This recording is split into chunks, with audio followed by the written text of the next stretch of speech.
Hello everyone, welcome to our channel as a pharmacy. So आज की video में हम डिस्कस करेंगे लिमिट टेस्ट फॉर आयरन। ये हमारा लेक्चर नंबर 12 है, जो कि pharmaceutical analysis B pharm first semester का सब्जेक्ट है। तो चलिए शुरू करते हैं और देखते हैं कि what will be the principal chemical reaction and the procedure for this particular limit test. Okay, तो हम बात करते हैं लिमिट टेस्ट आयरन की, जिसमें हम पहली बात करेंगे प्रिंसिपल की बात करेंगे। हम पहले प्रिंसिपल की हम बात कर रहे हैं। ओके, या तो इसका जो प्रिंसिपल है, it is based on the interaction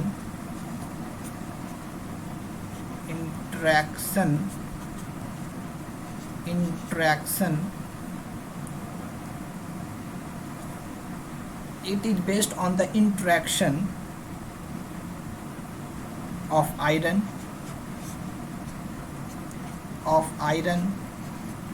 कौन से आयरन हम बात करें यहाँ पे? फेरस आयरन की बात करें, डेट इज Fe+2 की। Okay, with thioglycolic acid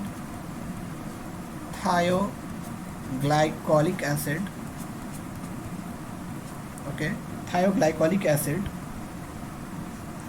in the presence of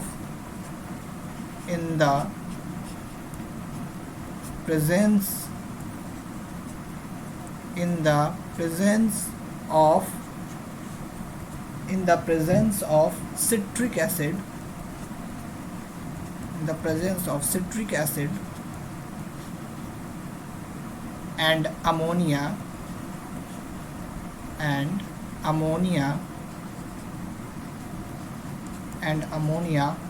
to form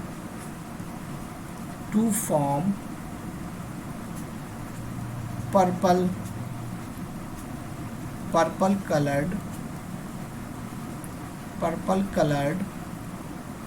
ferrous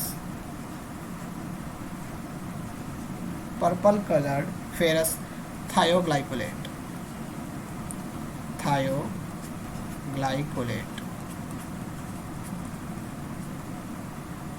okay, so हम इसके प्रिंसिपल की बात करें, जो हमारा प्रिंसिपल होगा लिमिट टेस्ट फॉर आयरन का।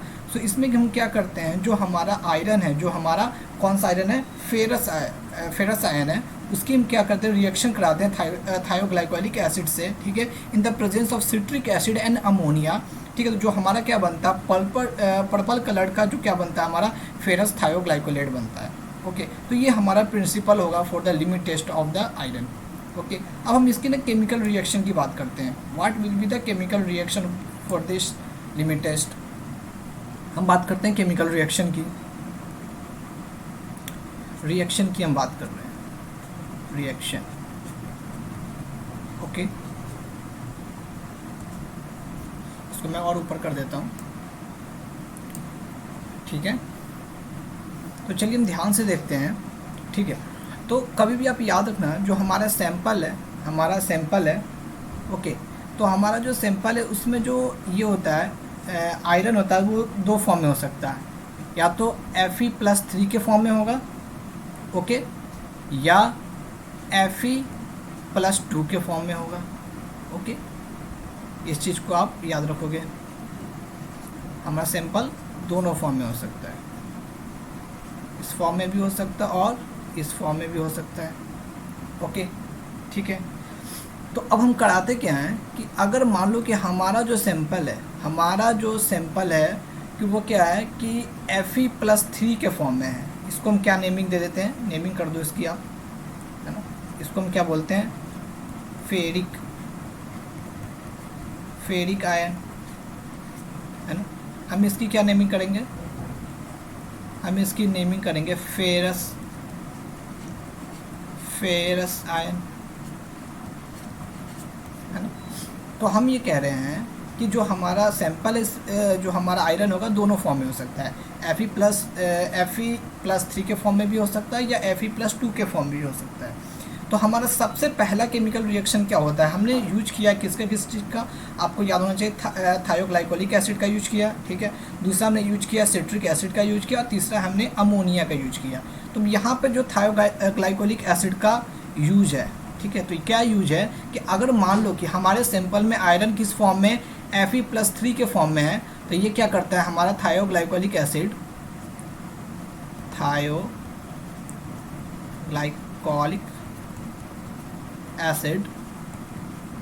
क्या करता है, इस चीज़ का कन्वर्जन कर देता है।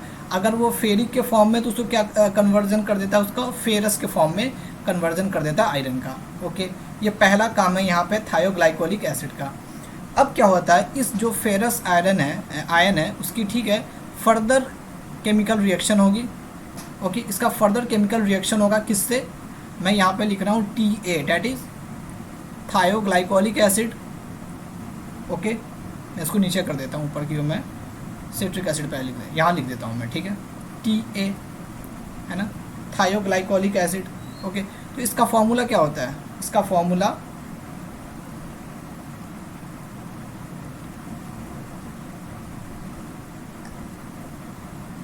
ये होगा, है ना, हमारा फॉर्मूला होगा थायोग्लाइकोलिक एसिड का HSCH2COOH।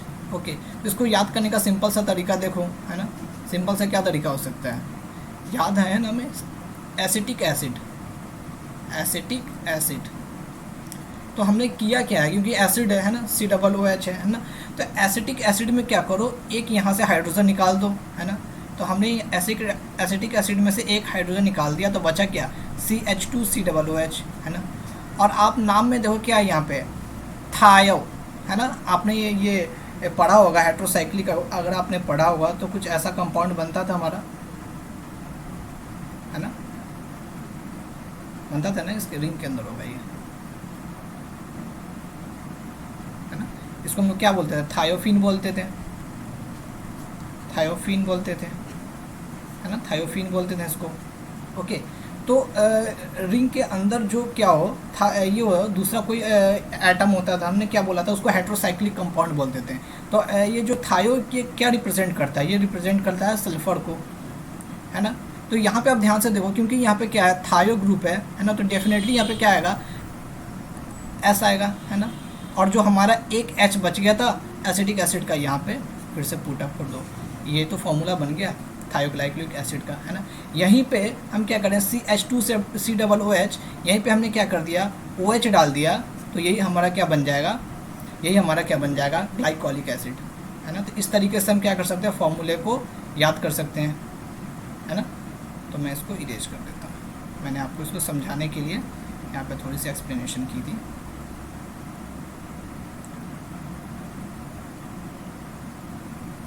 ठीक है, तो अब हम क्या कर रहे हैं कि हमने फिर से फर्दर जो हमारा फेरस आयन था, उसका हमने रिएक्शन किससे कराया है, थायोग्लाइकोलिक एसिड से कराया है। ओके, और उसका फिर से और क्या रिएक्शन कराया है हमने, सिट्रिक एसिड प्लस किससे कराया है, और यहाँ पे अमोनिया से कराया है, अमोनिया से, क्योंकि हम इसके नीचे में पढ़ेंगे सबका जो रोल है, यहाँ पे सिट्रिक एसिड का क्या रोल होगा, अमोनिया का क्या रोल है ना। थायोग्लाइकोलिक एसिड का तो पहला रोल तो हमने ऐसे ही देख लिया कि जो हमारा Fe+3 था उसने क्या कर दिया, Fe+2 में इसको कन्वर्ट कर दिया। ठीक है, तो अब जो रिएक्शन होगा, अब जो कंपाउंड बनेगा, हम इसको थोड़ा सा नीचे में भी और करते हैं।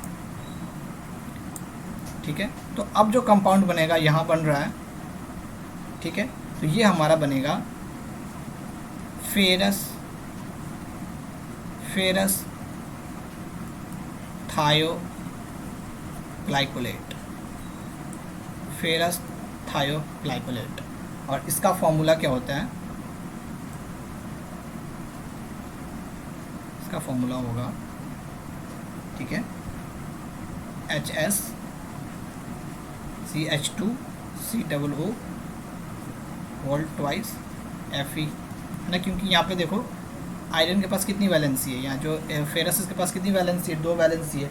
तो क्या होगा, थायोग्लाइकोलिक एसिड दोनों तरफ से जाके क्या कर जाएगा, बॉन्ड बना लेगा। ठीक है, और जो हमारा कंपाउंड बनेगा वो क्या होगा, फेरस थायोग्लाइकोलेट। ठीक है, और ये फेरस थायोग्लाइकोलेट का जो कलर होता है ये होता है पर्पल कलर। तो हमने क्या किया था, हमने जो दो पिछले टेस्ट पढ़े थे जो कि हमारा क्लोराइड का था, सल्फेट का था, उसमें हम क्या करते थे, चेक करते थे, टर्बिडिटी चेक करते थे। लेकिन इस पर्टिकुलर टेस्ट में हम क्या करेंगे, कलर इंटेंसिटी को चेक करेंगे कि जो हमारा टेस्ट होगा और जो हमारा स्टैंडर्ड होगा। तो उसमें क्या करेंगे, कलर इंटेंसिटी को देखेंगे, जो पर्पल कलर बन रहा है दोनों के बीच में किसकी ज़्यादा है ना। अगर ज़्यादा स्टैंडर्ड की हो तो हम क्या बोलेंगे, सैंपल पास कर जाएगा, है ना। टेस्ट की ज़्यादा है तो हम क्या बोलेंगे, सैंपल फेल कर जाएगा, ठीक है। तो ये हमारा कंप्लीट रिएक्शन होता है for this limit test, okay, है ना। ये आपको ध्यान से इसको देखना और ध्यान से समझना, ओके। हम इसको ना आगे की ओर चलते हैं। अब हम देखते हैं जो भी हमने रिएजेंट का यूज किया है, हमने जो भी रिएजेंट का यूज किया, रोल को देखते हैं, है ना, सभी के रोल को देखते हैं, ठीक है। तो हमने पहला यूज किया था थायोग्लाइकोलिक एसिड, है ना, थायोग्लाइकोलिक एसिड, थायोग्लाइकोलिक एसिड, इसका हमने सबसे पहला यूज किया था। इसका पहला तो ये क्या था, हमारा रोल क्या था, इसने क्या किया था, कन्वर्जन किया था, कन्वर्जन हमने पढ़ा था, उसने कन्वर्जन किया था, क्या, इसने फेरिक को फेरस में कन्वर्जन किया था। सो Fe3 Fe+3 टू Fe+2 में, है ना। ये चीज़ तो हमें समझ आ गया। दूसरा इसने क्या किया, दूसरा भी इसका काम था, क्योंकि इसने फिर से फर्दर रिएक्शन में अपना रोल को निभाया है। तो दूसरा इसने क्या किया है, इसने क्या किया है, फॉर्मेशन ऑफ पर्पल कलर, जो हमारा पर्पल कलर बन रहा था ना, फॉर्मेशन ऑफ पर्पल कलर, ये थायोग्लाइकोलिक एसिड की वजह से ही है। फॉर्मेशन ऑफ पर्पल कलर, है ना, purple colour salt, that is क्या था हमारा, ये था हमारा फेरस थायोग्लाइकोलेट, फेरस थायोग्लाइकोलेट, है ना, यही तो हमारा बना था। तो ये हमारा दो काम हो गया थायोग्लाइकोलिक एसिड का, ठीक है। तो हमने पहला रिएजेंट का देखा कि क्या काम है इस पर्टिकुलर लिमिट टेस्ट में। अब हम बात कर रहे हैं, क्योंकि हमने वहाँ पे यूज किया, क्या किया था, सिट्रिक एसिड का यूज किया था। अब हम बात कर रहे हैं सिट्रिक एसिड,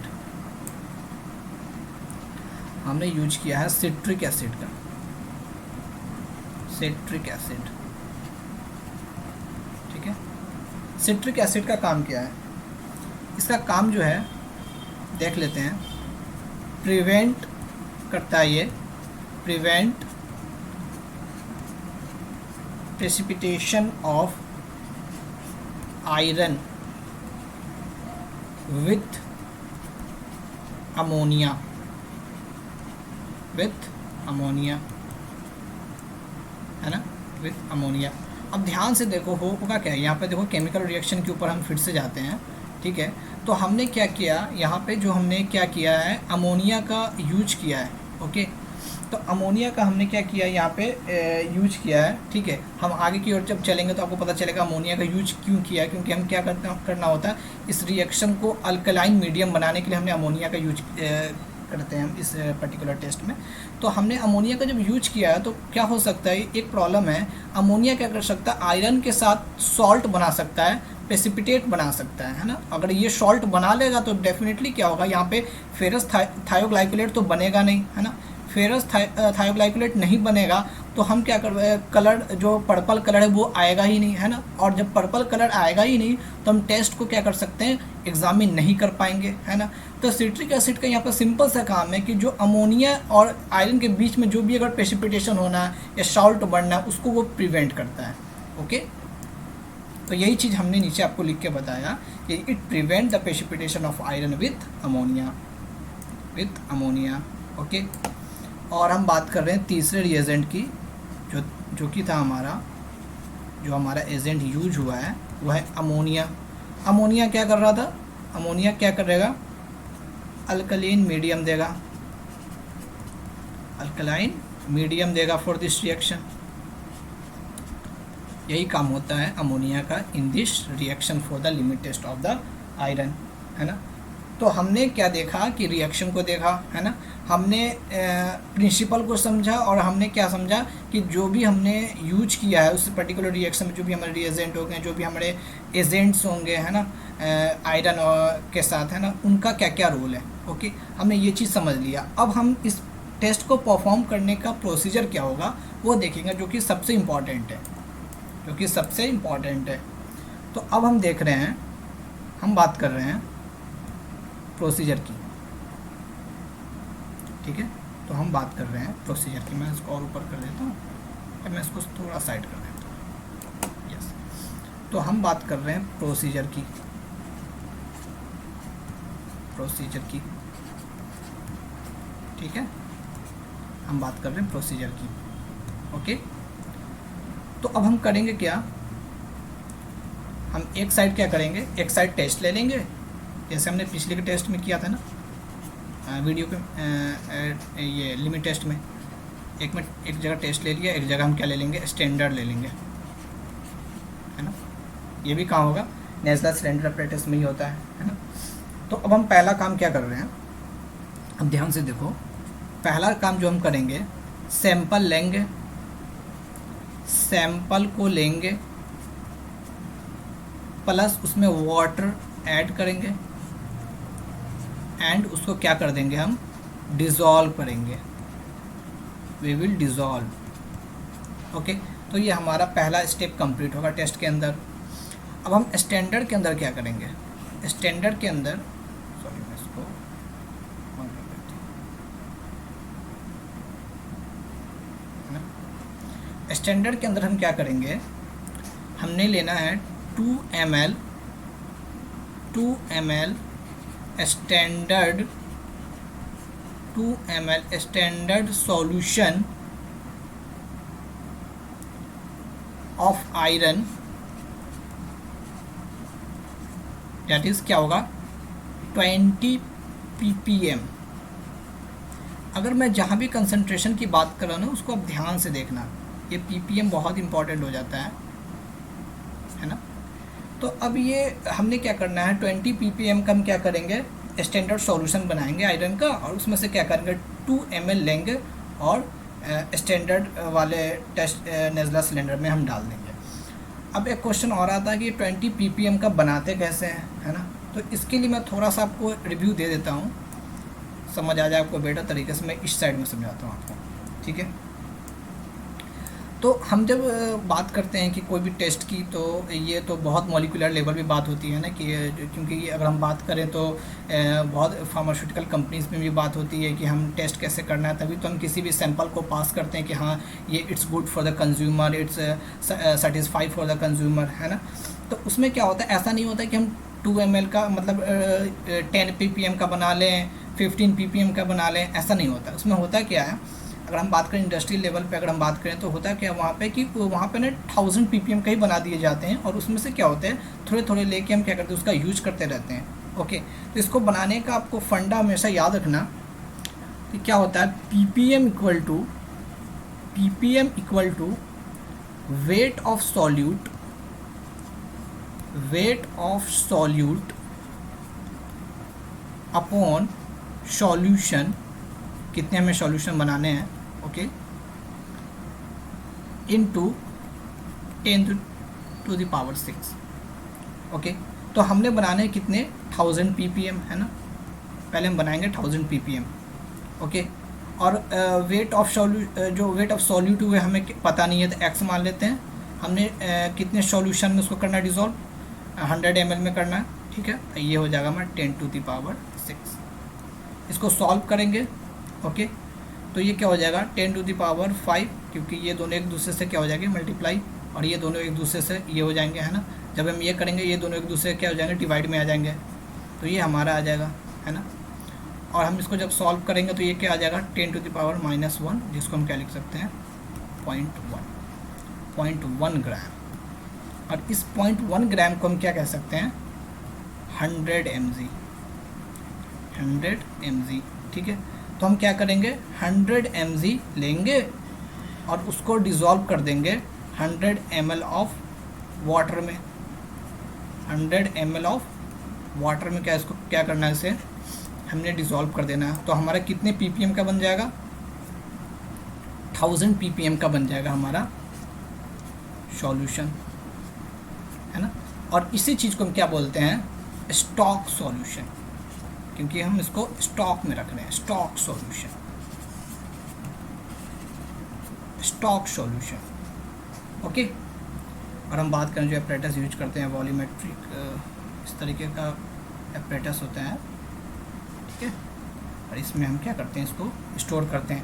अब हम क्या करेंगे, क्योंकि हमने बनाना है यहाँ पे 20 ppm की बात हो रही है, तो हम इसमें करेंगे क्या, इसमें से जो हमने बनाया है, ठीक है, इसमें से क्या करेंगे 2 ml निकालेंगे, ठीक है, और उसको फिर डिज़ोल्व कर देंगे 100 ml ऑफ वाटर में। इसका क्या कर देंगे, हम फर्दर डाइल्यूशन करेंगे, फर्दर डाइल्यूशन कर लेंगे, डाइल्यूशन कर लेंगे, है ना।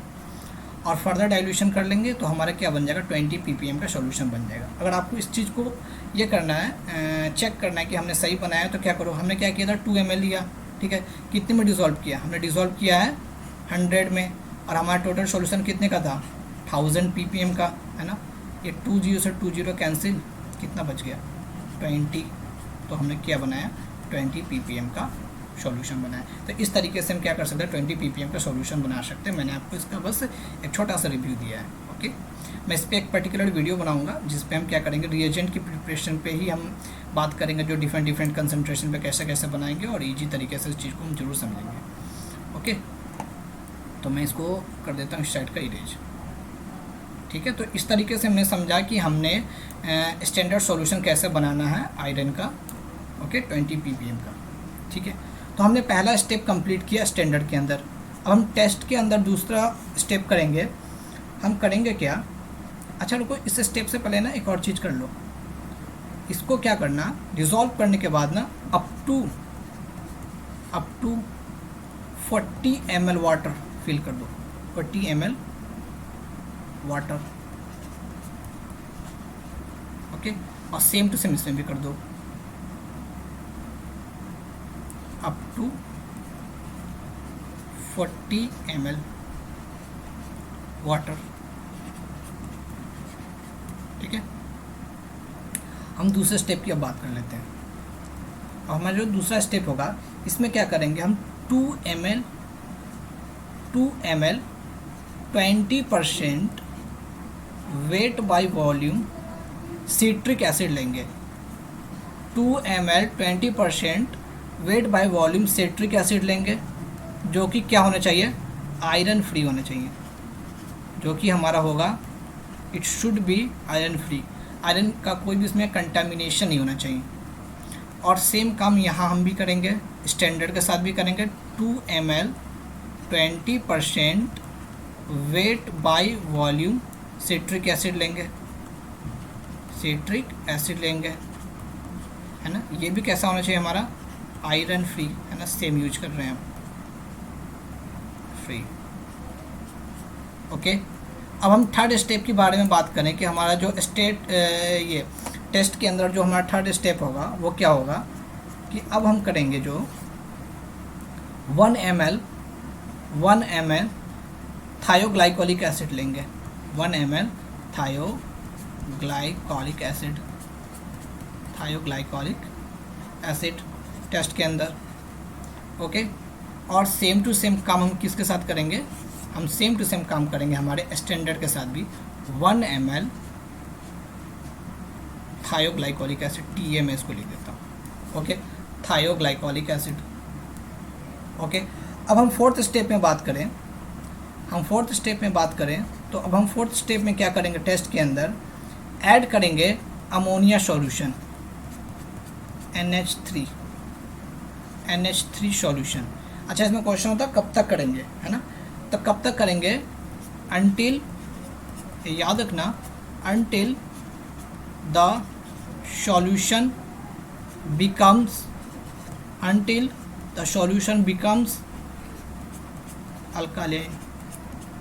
अल्कलीन, है ना। तो तो इसमें हम इसको पता कैसे करते हैं, हम क्या करेंगे, लिटमस पेपर लेंगे और चेक करेंगे, एक ड्रॉप डालेंगे, जैसे हमने अमोनिया सोल्यूशन डाल दिया टेस्ट के अंदर, और फिर क्या करेंगे, फिर हम क्या करेंगे, चेक करेंगे लिटमस पेपर पे, है ना, रेड कलर का लिटमस अगर ब्लू हो जा रहा है तो हम क्या समझेंगे, हमारा सॉल्यूशन क्या होगा, अल्कलाइन हो चुका है ना। अगर ब्लू नहीं हो रहा है तो फिर से ऐड करेंगे और फिर से हम टेस्ट करेंगे, है ना। और सेम टू सेम हम किसके साथ करेंगे, हमारा स्टैंडर्ड के साथ भी करेंगे, हम अमोनिया सॉल्यूशन ऐड करेंगे, add NH3, okay, until the solution become alkaline, until the solution becomes alkaline,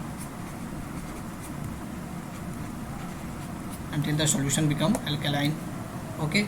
और लास्ट स्टेप में हम क्या करेंगे, अब इसको क्या करेंगे, छोड़ देंगे, allow to stand for 5 minutes,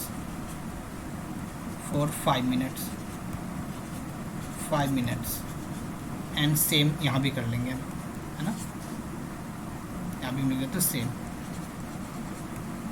as test, है ना। तो इस तरीके से हमारा ये प्रोसीजर कंप्लीट हो जाएगा, है ना, ये हमारा प्रोसीजर कंप्लीट हो जाएगा।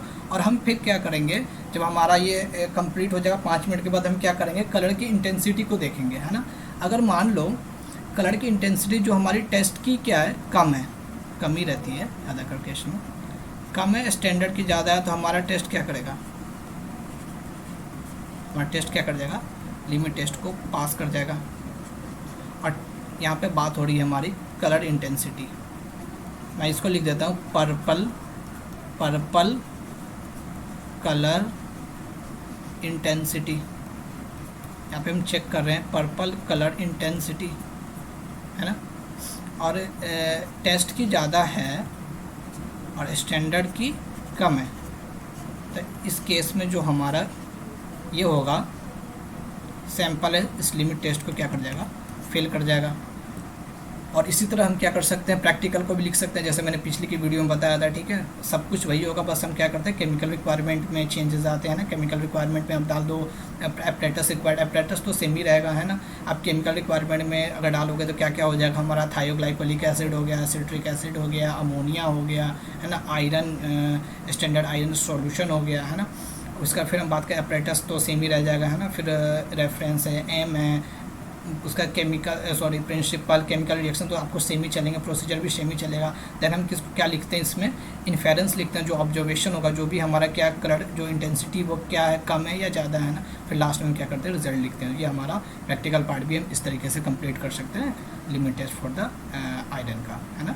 तो फिर मिलते हैं नेक्स्ट वीडियो में, आज के लिए बस इतना ही। Please like this video, share with your friends and subscribe to our channel. Thank you so much guys.